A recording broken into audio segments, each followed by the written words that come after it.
Bem pessoal, hoje nós estaremos gravando mais um review.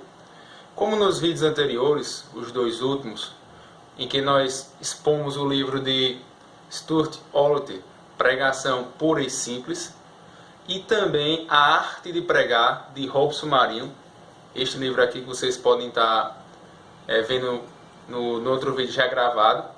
Hoje nós continuaremos a falar sobre livros voltados para a temática de homilética e pregação. Então o review de hoje vai ser sobre este livro, O Pregador Contemporâneo e o Texto Antigo, interpretando e pregando literatura bíblica, de Sidney Greidanus. Eu não sei se esse é o nome correto, se pronuncia dessa maneira.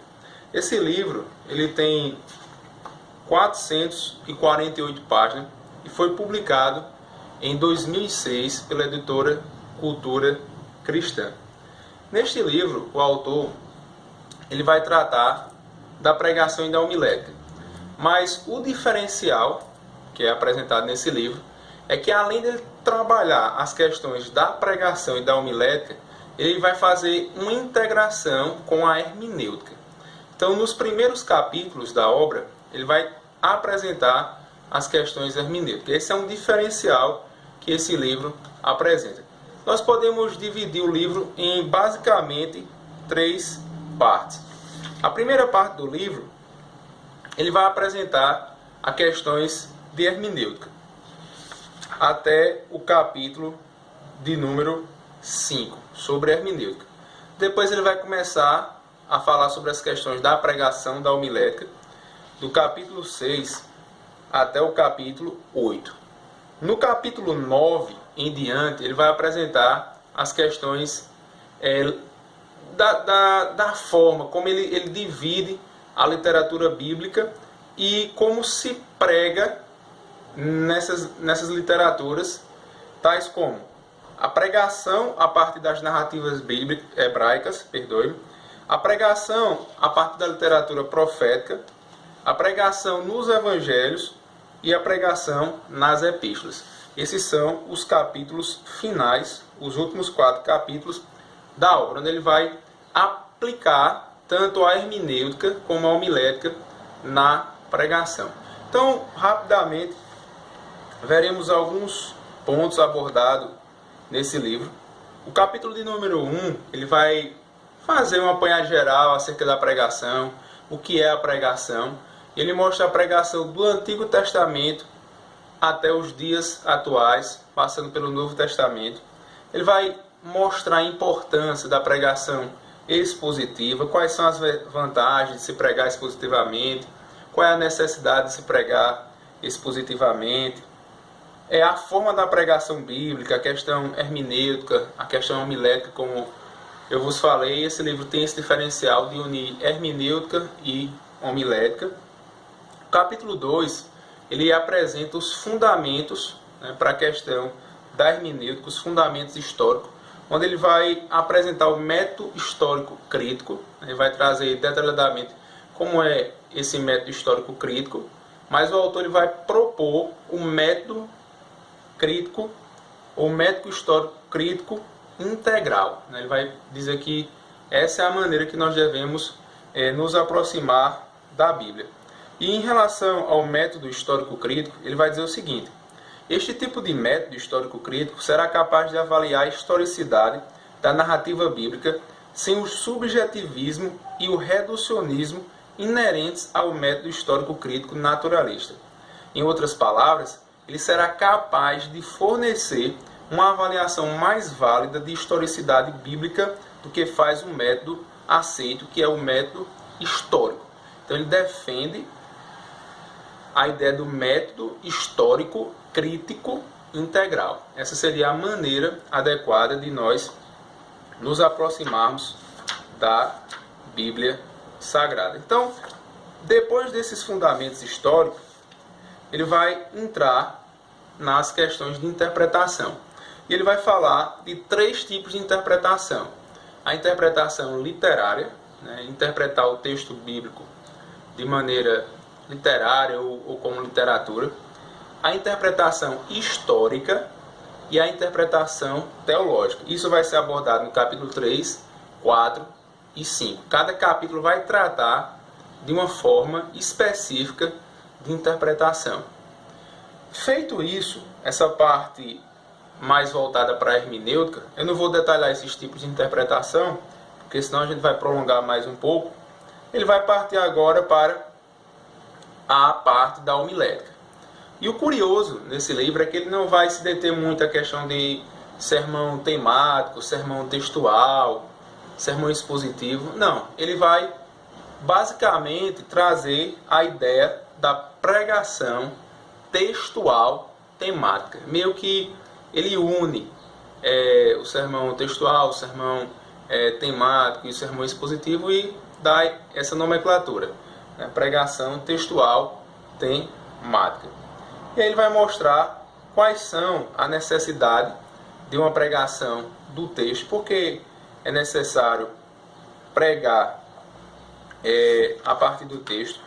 E ele vai dizer o seguinte, que essa necessidade ela ocorre porque quando nós pregamos o texto, nós damos autoridade ao sermão. Se nós cremos que a Bíblia é a palavra de Deus, então nós devemos pregar a partir do texto bíblico. Isso vai dar autoridade à nossa mensagem. Além do mais, vai dar diretrizes, ou seja, vai dar orientações para o pregador, vai guiar o pregador na exposição da mensagem bíblica. Vai proporcionar que a congregação teste a pregação. Porque quando o pregador ele segue um texto bíblico, isso facilita para que a congregação possa analisar o que está sendo pregado. Ele vai trabalhar também a questão da seleção de um texto para a pregação. E ele vai dizer que ao selecionarmos um texto para a pregação, nós devemos considerar as necessidades da igreja, a preferência do pregador, um texto significativo, a unidade literária. Esse ponto aqui eu acho muito importante, porque evita de nós pegarmos textos isolados. Aqui é importante para a gente considerar a unidade daquele texto. Qual o contexto daquele texto, para que com isso evite de se pregar ou de se expor aquilo que não está no texto. Qual é o propósito do texto e do sermão? Ele vai mostrar o propósito e o tema, descobrindo o propósito do texto, o propósito do sermão, qual é a finalidade disso, a pregação textual temática, como escolher o tema do texto, como desenvolver o tema do sermão. E aí ele conclui, né, esse capítulo de número 6. Depois ele vai para o capítulo de número 7 e apresenta a forma do sermão, né? Ou seja, quais são as formas que compõem o sermão. E ele vai dizer que o sermão ele pode ser um sermão didático, né? Ele pode ser composto pela forma didática, e ele vai mostrar quais as vantagens, né, da forma didática e quais são as objeções da forma didática.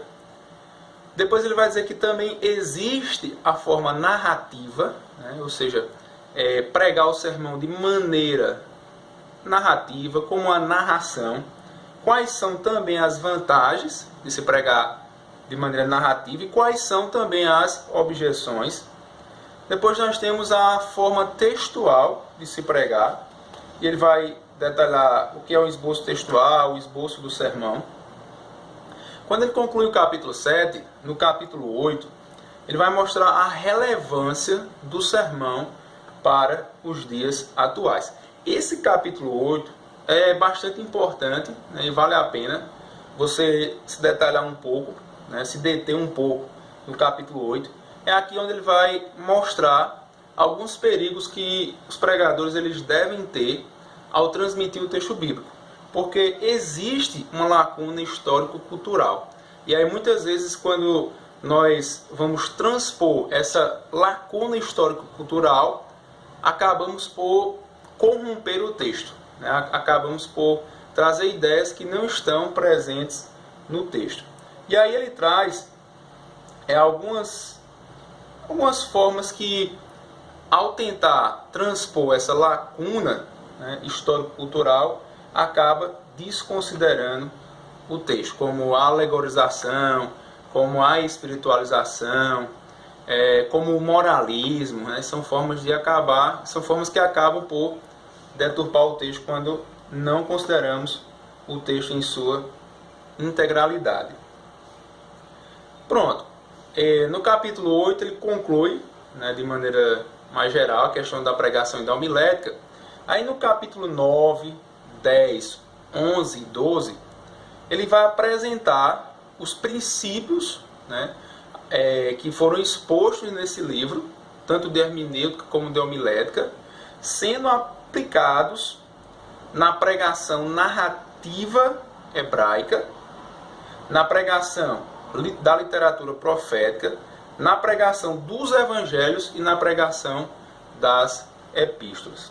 Então, ele vai seguir basicamente a mesma linha, né, em cada tipo de pregação dessa que eu falei. No final, ele vai mostrar como é que ocorre a interpretação integral nas narrativas hebraicas, na literatura profética, nos evangelhos e também na pregação das epístolas, né? E ele traz a interpretação literária, histórica e teológica sendo aplicadas em cada uma dessas maneiras de pregar.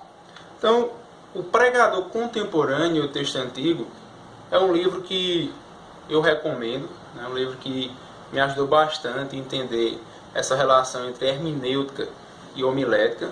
Eu li poucos livros sobre homilética e pregação, mas esse é um dos que eu mais gostei, que eu mais pude aprender, né, sobre a relação da pregação e da homilética. Então, uma obra boa que você deve consultar, você deve procurar adquirir, né, para entender melhor a questão da pregação, a questão da homilética. Então, dê uma curtida aí no vídeo, deixe algum comentário, deixe alguma sugestão para que nós possamos estar falando sobre outros livros.